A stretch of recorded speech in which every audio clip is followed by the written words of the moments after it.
ప్రేక్షకులకు నమస్కారం. ఈ రోజు మనతో పాటు ఉన్నారు ప్రముఖ ఆధ్యాత్మికవేత్త, ఆస్ట్రో న్యూమరాలజిస్ట్, శ్రీ విద్యా ఉపాసకురాలు శ్రీమతి జయప్రద గారు మనతో పాటు ఉన్నారు. మేడం గారితో మాట్లాడి మన సందేహాలని తెలుసుకుందాం. నమస్తే అమ్మా. నమస్తే అమ్మ. శ్రీమాత్రే నమః. మేడం గారు, ఇప్పుడు వృశ్చిక రాశి వారి లక్షణాలు ఎలా ఉంటాయి? వారు ఏ రాశి వారిని పెళ్లి చేసుకుంటే మంచిగా ఉంటుంది, ఏ రాశి వారిని పెళ్లి చేసుకోకపోతే బాగుంటుంది అనే విషయాలు మాకు తెలియజేయగలరా? తప్పకుండా నాన్న. వృశ్చిక రాశి అనేది ఏంటంటే చాలా మంచి లక్షణాలు ఉన్న రాశిది. కాకపోతే అంటే మనుషులు కొంచెం దూకుడు స్వభావంగా ఉంటారు, చూడడానికి కటువుగా అనిపిస్తుంది కానీ మనసు మెత్తగా ఉండేవాళ్ళు. సో వీళ్ళకి వివాహం చేసుకోవాలన్నా, వీళ్ళతో ఎవరు మ్యాచ్ అవుతారన్నా మనం చూసుకోవాల్సింది ఏంటంటే కంపల్సరీ చూసుకోవాలి. ఎందుకంటే వీళ్ళు కొన్ని విషయాల్లో చాలా డిసిప్లిన్ మనుషులు అనమాట. ఇది ఇలాగే జరగాలి అనేది ఒక రూల్ పాస్ చేసి ఆ ప్రకారం వెళ్ళాలనుకుంటారు. దాన్ని మార్చడానికి ఎవరిని చెప్పినా మార్చడానికి ఇష్టపడరు. వింటారు నేను, కానీ ఇదే ఫాలో అవ్వండి అని చెప్పేస్తారు ఫైనల్గా. ఇంత చెప్పింది పోయిందని కొంచెం వాల్యూ తగ్గిపోయిందనే ఫీలింగ్ వచ్చేస్తుంది. సో ఎందుకంటే మనం చూసేది ఏంటి ఇక్కడ మనస్తత్వాలు. సో వివాహం అనేది ఏంటి, ఇది రెండు మనసులు కలిసే సంబంధం. సో రెండు మనసులు కలవాలి అంటే ఖచ్చితంగా వాళ్ళని ఆత్మాభిమానం తక్కువైపోయిందని కానీ, లేదా వాళ్ళకి ఈగో పర్సనాలిటీ తగ్గించేసామని కానీ, లేదా ఈగో తెప్పించామని కానీ ఉండకూడదు. కానీ వృశ్చిక రాశి వాళ్ళ లక్షణం ఎలా ఉంటుందంటే, వాళ్ళు అనుకూలంగా చేయకపోతే గట్టిగానే మాట్లాడతారు. ఆ గట్టిగా మాట్లాడేది ఎలా ఉంటుందంటే అది తిట్టినట్టు కొట్టినట్టుగా అనిపిస్తుంది.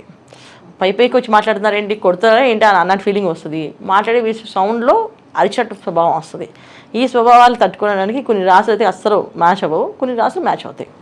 సో దీనివల్ల ఏంటి అంటే బేసిక్గా వాళ్ళకి అలా ఉండదు. కాకపోతే వాళ్ళ ఆలోచన విధానం, వాళ్ళు మాట్లాడే విధానం అంత స్పీడ్ వచ్చేస్తాయి, వాయిస్ అంతే.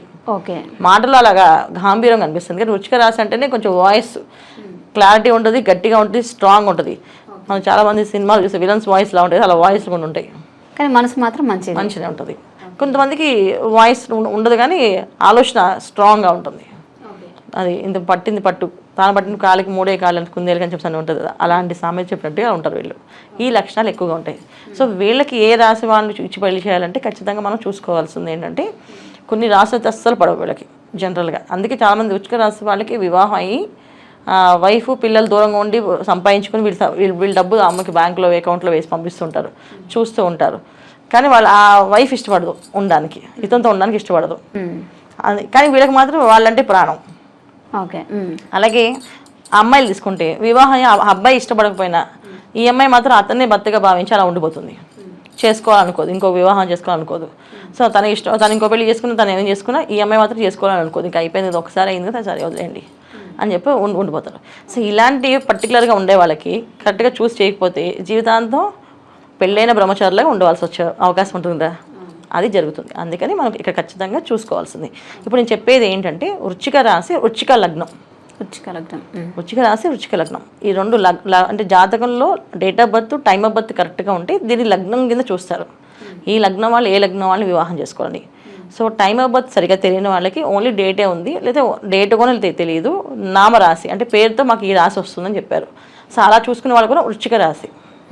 సో వృశ్చిక లగ్నం, వృశ్చిక రాశి ఈ కాంబినేషన్స్లో ఉన్న వాళ్ళు ఖచ్చితంగా ఏ లగ్నం వాళ్ళు కానీ ఏ రాశి వాళ్ళు చేసుకోవాలి అని చెప్తున్నాం. ఇప్పుడు వీళ్ళు ఖచ్చితంగా తులారాశి, తులా లగ్నం వాళ్ళని చేసుకోవద్దు. ఓకే, తర్వాత ధనస్సు లగ్నం వాళ్ళు చేసుకోకూడదు. అందుకని వీళ్ళకు ఉండే తత్వం ఏంటంటే తులారాశి వాళ్ళకి సెన్సిటివ్ మనస్తత్వం. ఏదైనా గట్టిగా మాట్లాడితే కళ్ళలో నీళ్ళు వచ్చేస్తాయి ఆడపిల్లలకి. ఒకళ్ళు తులారాశి, వృశ్చిక రాశి అబ్బాయిని, తులారాశి అమ్మాయిని పెళ్లి చేసుకున్నారు, ఆయన మాటలకే భయపడుతుంటుంది, ఎట్లా మాట్లాడాలో ఏంటో అని చెప్పేసి, లేదా అరుస్తుంటుంది ఆయన మీద రివర్స్లో. అంటే భయానికి ఇప్పుడు పిల్లిని గదిలో పెట్టి మనం కొట్టాలనుకున్నాం, పిల్లి ఏం చేస్తుంది అంటే భయపెట్టిస్తుంది మనని. అవును, అర్థమైందా? పిల్లి బయట పారిపోతుంది, సరే కాదు ఒక గదిలో పెట్టి బంధించి కొడదాం అనుకున్నా, అది పుల్లో మారుతున్నప్పుడు. అందుకే తన ప్రాణం తను కాపాడుకోవాలి. సో ఈ లక్షణంలో ఉండే కాంబినేషన్ అంటే తులారాశిలో అమ్మాయిలు కానీ అబ్బాయిలు కానీ ఏంటంటే ఉంటే భయంతో బోళాగా ఉంటారు, లేకపోతే భయంతో ఎక్కువ అరిచేస్తారు. ఓకే, అది అరుపు అంటే వాళ్ళకి ఏదో కొత్తగా కావాలని అరపడం కాదు, భయంతో అరుస్తారు, భయానికి. అందుకని నచ్చదు. సో వృశ్చిక రాశి వాళ్ళకి వీళ్ళకి పడదు. అలాగే ధనస్సు వాళ్ళకి పడదు. వాళ్ళకి క్యాల్కులేషన్స్, ఈక్వేషన్స్ ప్రతిదీ ఉండాలి, కంపల్సరీగా ఉంటేనే చేసుకోండి పని, ఏ పనైనా. సో వృశ్చిక రాశి వాళ్ళకి మాటల్లో క్యాల్కులేషన్స్ కరెక్ట్గా ఉంటాయి, చేతుల్లో ఉండవు. ఒక పద్ధతి మాట్లాడమనుకో, దాన్ని చాలా స్ట్రాంగ్గా రూల్స్ అన్నీ మాట్లాడతారు. ఏంటి తర్వాత రూల్స్ బ్రేక్ చేసుకుని వీళ్ళే రూల్స్ అన్నీ తాత సార్ ప్లీజ్ అండి మీకు కాల్ పట్టుకుంటాం, వదిలేయండి మమ్మల్ని అంటే సార్ నాకు ఆఫీస్లో, సరే ఓ అన్ని వదిలేస్తారు. ఓకే. సో ఇది డబ్బు తీసుకుంది, లక్షణాలు ఇవన్నీ మాట్లాడేది అన్ని పాయింట్స్ పోతాయి. సో ఎందుకంటే మనసు మెత్తగా ఉంటుంది, వాయిస్ అలా ఉంటుంది వాళ్ళది. కానీ ధనుసు రాశి వాళ్ళు అలా కాదు, మాటలు సౌమ్యంగా ఉంటాయి, పని కూడా స్ట్రాంగ్గా ఉంటుంది.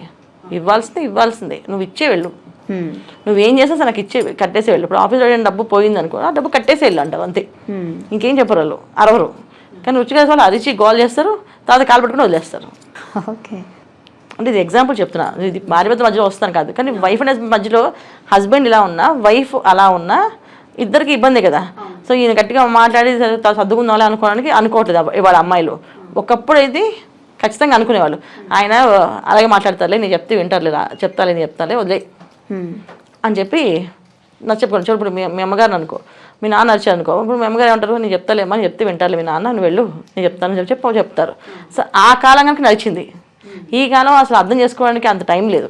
అప్పుడు ఏంటంటే వాళ్ళ స్వభావాన్ని అర్థం చేసుకోవడానికి అమ్మాయికి అవకాశం ఉండేది. ఇవాళ అమ్మాయి బిజీ, అబ్బాయి బిజీ, వాళ్ళ స్వభావం ఏంటో తెలుసుకోవడానికి అవకాశమే లేదు. ఎవరు మటుకు వాళ్ళు సెల్ ఫోన్లో ఉంటున్నారు. సో తెలియదు. ఖచ్చితంగా ఏం చేస్తారు వాళ్ళు, మాకు నచ్చదు, సో మరీ మాస్లా ఉన్నారు వీళ్ళు, మాకు వద్దు అని చెప్పేసి ధనస్సు వాళ్ళు అనొచ్చు. తులా వాళ్ళు మాకు భయం వేస్తుంది వీళ్ళతో, ఏమో ఎందుకైనా సరే ఏదైనా గొడవల్లాగే ఉంది లైఫ్, వద్దు అని వదిలేసుకుంటారు. ఇది జరుగుతుంది, అది చేసుకోకూడదు. ఎవరు పడతారు ఇంకా అంటే మకర రాశి వాళ్ళు పడరు. ఓకే. ఏంటి ఇటు మళ్ళీ కన్యా రాశి వీళ్ళు సెట్ అవ్వరు. ఓకే. సో కన్యారాశి పడదు, తులారాశి పడదు, ఇటు ధనస్సు మకరం ఈ రెండు పడవు. ఎవరు పడతారు, కుంభరాశి వాళ్ళు. ఓకే. కుంభరాశి వాళ్ళు పడతారు. తర్వాత మీనరాశి వాళ్ళు, మీనలగ్నం వాళ్ళు కాంబినేషన్, వీళ్ళు కూడా కొంచెం అర్థం చేసుకుంటారు. నెక్స్ట్ మేషరాశి. ఓకే. వీళ్ళకి అర్థం అవుతుంది, ఈ కాంబినేషన్స్ అర్థం అవుతాయి. సో ఈ కాంబినేషన్స్ చేసుకోవడం వల్ల ఏంటంటే వీళ్ళు అర్థం చేసుకోవడానికి వాళ్ళు కొంచెం స్పేస్ తీసుకొని అర్థం చేసుకుంటారు. అంటే వాళ్ళకున్న కొంచెం ఓర్పు సహనం ఎక్కువగా ఉంటాయి ఆ రాశి వాళ్ళకి వీళ్ళ విషయంలో. సో తను ఇలా ఎందుకు బిహేవ్ చేస్తున్నారు, కరెక్ట్గానే చేస్తున్నారు లేదా ఏదైనా ఇబ్బంది ఉందా, నా వల్ల తప్పు ఉందా అని తెలుసుకొని కొంచెం స్పేస్ ఇచ్చి ఆలోచిస్తే బాగుంటుంది. సో ఇలా చేసుకోవడం వల్ల చాలా బాగుంటుంది. ఇప్పుడు మనం చెప్పిన విషయాల్లో ఓన్లీ వివాహానికి సంబంధించి మాత్రమే చెప్తున్నాం. అవును. కొంతమంది పెళ్ళైన వాళ్ళు ఉంటారు కదన్నమాట. ఇప్పుడు ఆల్రెడీ మీరు చెప్పేది ఏంటి, కాబోయే పెళ్ళి ఇట్లా చేసుకుంటే ఇలా చేసుకోని చెప్పి చెప్తున్నారు. కానీ ఆల్రెడీ మాకు పెళ్ళైందండి, సో మా పరిస్థితి ఏంటి, ఆ సమస్యకి ఏమైనా పరిష్కారం చెప్పగలుగుతారని చెప్పి చాలా మంది అడుగుతుంటారు. అటువంటి వాటికి ఏమైనా పరిష్కారం ఉందా అమ్మ? మనం వివాహం నెక్స్ట్ వచ్చే జనరేషన్ వాళ్ళు వివాహం చేసుకుంటే ఇలా చేసుకుంటే వాళ్ళకి సాత్వికమైన పిల్లలు పుడతారు, మంచి మానవత్వ విలువలు తెలిసిన వాళ్ళు అవుతారు. వీళ్ళు ఒక భార్యాభర్తలు ఇప్పుడు రాని కాలంలో ఏమవుతుంది, విడిపోవడం ఎక్కువైపోతుంది. కానీ అలాంటి కాకుండా వివాహానికి ఒక బంధం అనేది ఉంటుంది, దానికి నిలబడి ఉండాలి, కట్టుబడి ఉండాలి, కష్టమో సుఖం భరించాలని చెప్తున్నాం మనం. ఆల్రెడీ కష్టమో పడుతున్నారు, నిజమో పెళ్ళి అయిపోయింది, వాళ్ళు ఈ విషయాన్ని తీసుకోవద్దు మైండ్లోకి. మీరు తీసుకోవాలనుకుంటే చేయాల్సిన పరిహారం ఏంటంటే తనకి ఏవేవి నచ్చుతాయి. ఇప్పుడు ఈ లక్షణాలు చెప్పాం కదా, ఈ లక్షణాలు ఒకవేళ ఆయనకు ఉంటే ఏమేమి చేయొచ్చు ఆడవాళ్ళు. ఒకవేళ మగవాళ్ళు ఈ వీడియో చూస్తే మా వైఫ్కి ఈ లక్షణాలు ఉంటాయా, అయితే ఈ లక్షణాల వల్ల ఈ అమ్మాయికి ఏం చేయొచ్చు అని సర్దుకోవడానికి దాన్ని అంటే ఒకవేళ మైనస్ పాయింట్స్ ఏమైనా మీకు వాళ్ళ దగ్గర ఉంటే ఆ మైనస్ పాయింట్ ప్లస్ పాయింట్స్ చేయడానికి ప్రయత్నం చేయండి. అంతేగాని ఇది చెప్పారు కనుక మన ఇద్దరు విడిపోదాన్ని ఈ వంకతో మాత్రం విడిపోవద్దు. ఎందుకంటే విడిపోవడానికి చెప్పట్లే మనం, కలిసి కాపురం చేసే వాళ్ళకి మనస్తత్వాలు కలవాలి కనుక ఆ మనస్తత్వాలు ఇలా చేసుకోండి, కనీసం తల్లిదండ్రులు బాధ పెట్టుకుని ఉంటారనేసి. ఇప్పుడు ఒక పెళ్లి చేయాలంటే ఎంత ప్రాబ్లం అమ్మా, అన్ని ఫ్యామిలీస్ వెతకాలి, చూసుకోవాలి, చూడాలి, సంబంధ బాంధవ్యాలు కరెక్ట్గా ఉన్నాయో లేదో చూడాలి, ఫ్యామిలీ బాగుందో లేదో చూడాలి, అబ్బాయి ఉద్యోగం చేస్తాడో లేదో చూడాలి. ఇంత ఆడపిల్ల వాళ్ళకి. మగపిల్ల వాళ్ళకి ఈ అమ్మాయి మమ్మల్ని చూస్తుందో చూడదో, మా అబ్బాయిని బాగా చూసుకుంటుందో చూసుకోదో, ఇంట్లో అసలు వంట చేస్తుందో చేయదో అని వీళ్ళకి డౌట్లు. ఇంత కష్టపడి ఇంత వ్యవహారం అంతా ఏర్పరిచి వివాహం చేస్తే వీళ్ళు ఉట్టినే డైవర్స్ తీసేసుకుంటున్నారు. ఇటు మళ్ళీ రెండో సంబంధం చూడాలి, ఇక్కడ వీళ్ళకి రెండో సంబంధం చూడాలి. ఈ రెండు కుటుంబాలు మళ్ళీ ఇంత కలిసిపోయినంత మళ్ళీ విడిపోతారు. ఈ బాధలన్నీ ఉన్నాయి కనుక పర్టికులర్గా జాతకంలో మనం చూసే ఏవైతే పాయింట్స్ ప్రకారంగా వివాహం చేసుకుని 30 పాయింట్లు కలిస్తే 16 పాయింట్లు కలిసిన పెళ్లి చేసుకుంటాం అనుకుంటున్నామో, ఈ పాయింట్స్ విషయమే కాకుండా ఈ రాస్తత్వాలు అంటే లక్షణాలు, ఒక అబ్బాయి ఇలా ఉంటాడు, ఒక అమ్మాయి ఇలా ఉంటుంది, సో వీళ్ళిద్దరికి వివాహం చేస్తే ఎలా ఉంటారు వీళ్ళు అనేది మనం చెప్తున్నాం. అవేర్నెస్ క్రియేట్ చేయడానికి మాత్రం మనం ఈ వీడియో చేస్తున్నాం. ఇది తెలుసుకొని చేస్తే మంచిది, దానికోసమే చెప్పేది తప్ప చేసుకున్న వాళ్ళు విడగొట్టడానికి కాదు. ఇది చేసుకున్న వాళ్ళు ప్లస్లు మైనస్ ఆలోచించుకొని చేసుకోండి. తర్వాత వీళ్ళు ఎవరైనా చేసేసుకుంటే దైవారాధన ఎప్పుడు కూడా భార్యభర్తల మధ్య సమస్య ఉంటే సుబ్రహ్మణ్య స్వామి ఆరాధన కానీ లక్ష్మీ నరసింహస్వామి ఆరాధన కానీ చేస్తూ ఉండాలి. చేస్తుంటే ఆ సమస్య తీరిపోతుంది. మంచిగా వృశ్చిక రాశి వారు ఎటువంటి రాశి వారిని చేసుకుంటే బాగుంటుంది లైఫ్ అనేది మంచి మాటల్లో మంచిగా చక్కగా వివరించారు. ధన్యవాదాలు. నమస్తే అమ్మ. శ్రీమాత్రే నమః.